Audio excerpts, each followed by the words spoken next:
시간 함께 기도하겠습니다. 하나님 감사합니다. 지금도 우리를 눈동자처럼 지켜주시고 보호하시며 이끄시는 주님을 기억합니다. 주님, 좌로나 우로라 치우치지 아니하고 죄 가운데 머물지 아니하고 날마다 새 사람을 입어 하나님이 기뻐하시는 인생 살게 하옵소서. 주께서 붙들어 주시고 인도해 주시기를 원합니다. 예수님 이름으로 기도합니다. 아멘. 찬송가 301장입니다. 옛날 찬송으로 460장이고 새 찬송가로 301장입니다. 함께 찬양하겠습니다.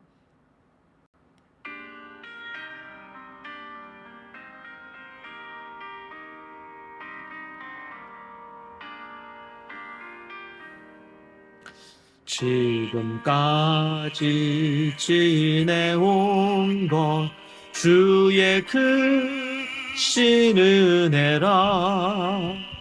한이 없는 주의 사랑 어찌 이루 말하랴.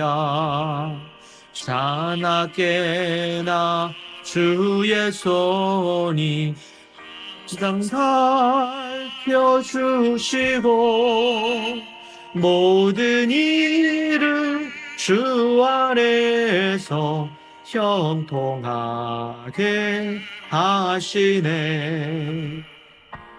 마음도 연약하나 새 힘 받아 살았네.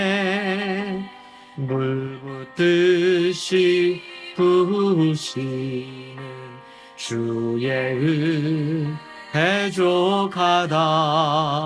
사랑 없는 거리에 나 험한 산길 헤맬 때 주의 손을 굳게 잡고 찬송하며 가리라.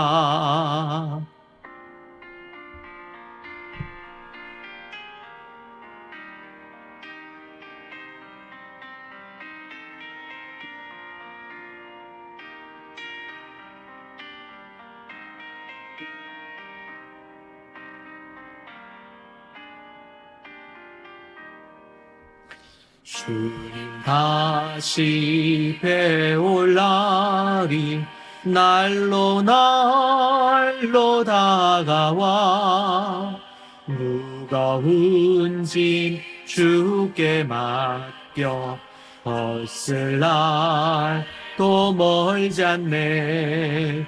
나를 위해 예비하신 고향 집에 돌아가 아버지의 품 안에서 영원토록 살리라.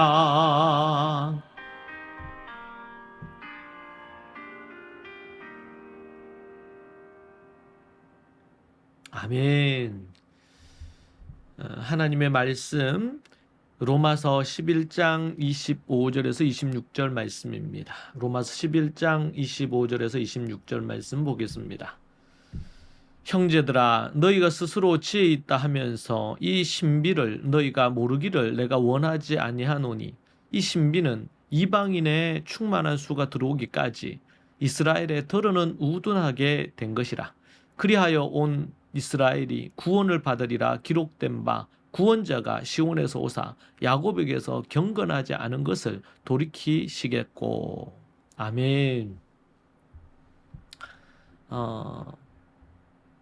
23절 24절에 보면 그들도 믿지 아니하는데 머무르지 아니하면 접붙임을 받으리니 이는 그들을 접붙이실 능력이 하나님께 있음이라.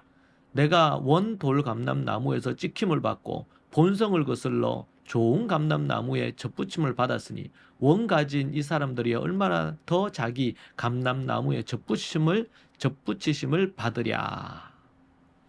이렇게 나옵니다. 여기서 접붙이신다는 것, 이 능력이 구원하신다는 어떤 개념인데요, 하나님께 있음을 우리에게 분명히 보여줍니다. 그 전제 조건은 믿음으로 나오는 것과 그렇지 않는 것, 끝이 다르다는 부분입니다. 하나님께서 우리를 구원하시고 우리를 접붙이셔서 구원에 이르게 하시는 그 모든 권한이 하나님께 있습니다. 그 가운데 단 한 가지, 유대인이나 이방인이나 원하시는, 그들에게 원하는 단 한 가지, 그것은 바로 믿음으로 순종하며 겸손히 나아오느냐, 믿음으로 나와서 그분의 말씀에 순종하느냐, 이것입니다. 이것이 하나님이 바르시는 전부입니다. 그렇게 한다면 그들의 죄사함을 얻기 위해서, 그리고 필요한 모든 것들을 독생자 예수님을 통해서 다 그 모든 것들을 치르게 하셨습니다. 인간이 죄에 대한 대가를 치르고 구원 얻기 위해서 가져야 될 조건은 아무것도 없습니다. 그것은 모두 다 예수 그리스도가 담당하셨습니다. 다만 우리에게 회개하고 믿음으로 순종할 것을 단 한 가지 요구하시는 것입니다. 이것이 바로 은혜입니다. 이것이 은혜요 선물입니다. 이방인 형제들은 생각해야 합니다. 하나님의 이런 신비를 깨닫고 자만하지 말아야 됩니다.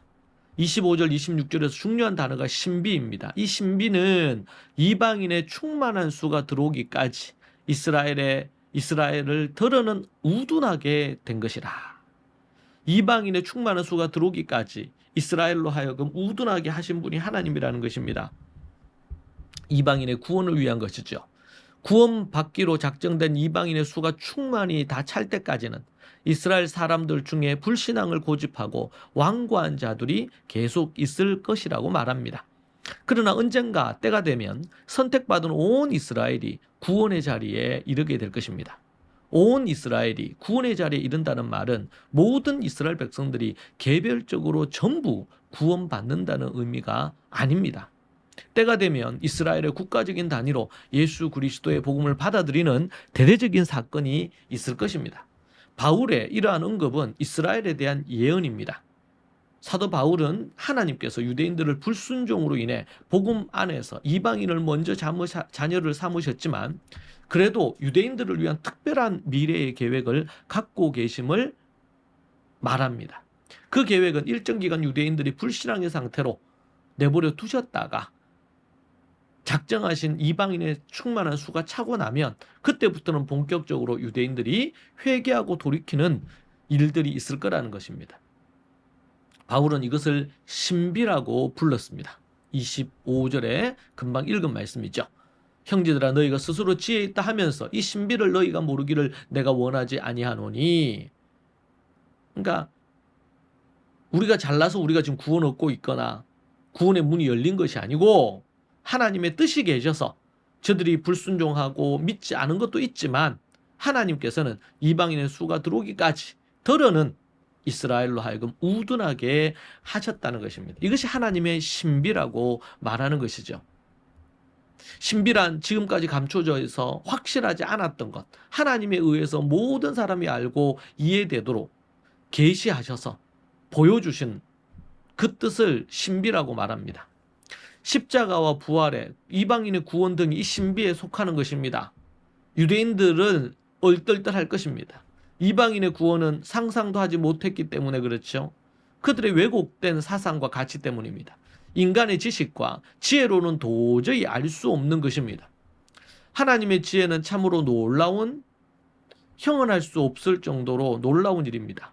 우리 하나님을 찬양할 수밖에 없습니다. 어떤 상황에서도 하나님께서는 하나님의 뜻을 반드시 성취하십니다.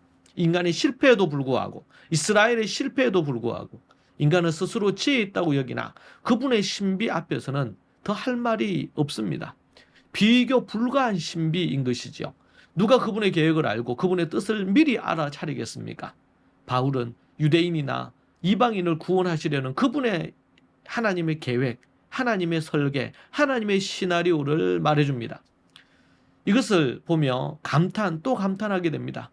저는 성경을 연구하다가 참으로 신비롭다, 참으로 놀랍다. 누가 이런 것을 계획할 수 있을 건가? 이 지구 땅에 인류를 창조하실 계획을 하셨다니 이 얼마나 놀라운 일인가? 인간을 구원하시기 위해서 십자가, 그리고 십자가 이전에 구약에서 제사 제도를 만드시고 이 하나님의 놀라운 구원 계획을 주셔서 예수님이 땅에 오셔서 십자가와 부활 사건을 우리에게 허락하신 이 놀라운 하나님의 그 계획 앞에, 이 오묘한 지혜 앞에 우리가 무엇을 더 말하겠습니까? 결국 이스라엘 중 택함 받은 이들은 다 구원의 자리에 설 것입니다. 하나님의 뜻이 이루어질 것입니다. 오직 우리는 겸손히 하나님의 뜻 앞에 설 뿐입니다. 사랑하는 여러분, 우리가 정말 하나님 앞에 겸손히 서서 믿음으로 나아가는 하나님의 그 신비를 우리가 쫓아서 겸손히 서는 우리가 되기를 원합니다. 기도하십시다.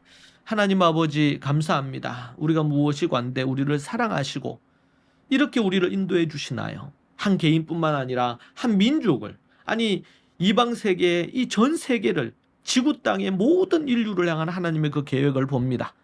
우리는 우둔하고 우리는 다 주님의 뜻을 알 수 없습니다. 그러나 하나님의 뜻을 하나님께서 이루시는 줄로 믿습니다. 예수님 이름으로 기도합니다. 아멘. 이 시간 함께 기도하십시다. 하나님의 그 놀라운 신비와 하나님의 그 지혜를 생각하며 겸손히 하나님의 뜻에 순종하고 나아가는 우리가 되기를 갈망하며 기도하십시다. 함께 우리 기도하겠습니다. 주여, 주여, 주여.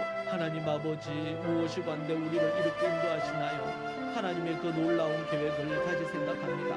때로 인간적인 생각을 갖고 모든 계획을 짜지만 우리를 이끄시는 이가 하나님이시고 하나님께서 그 일을 이루시는 줄로 믿습니다.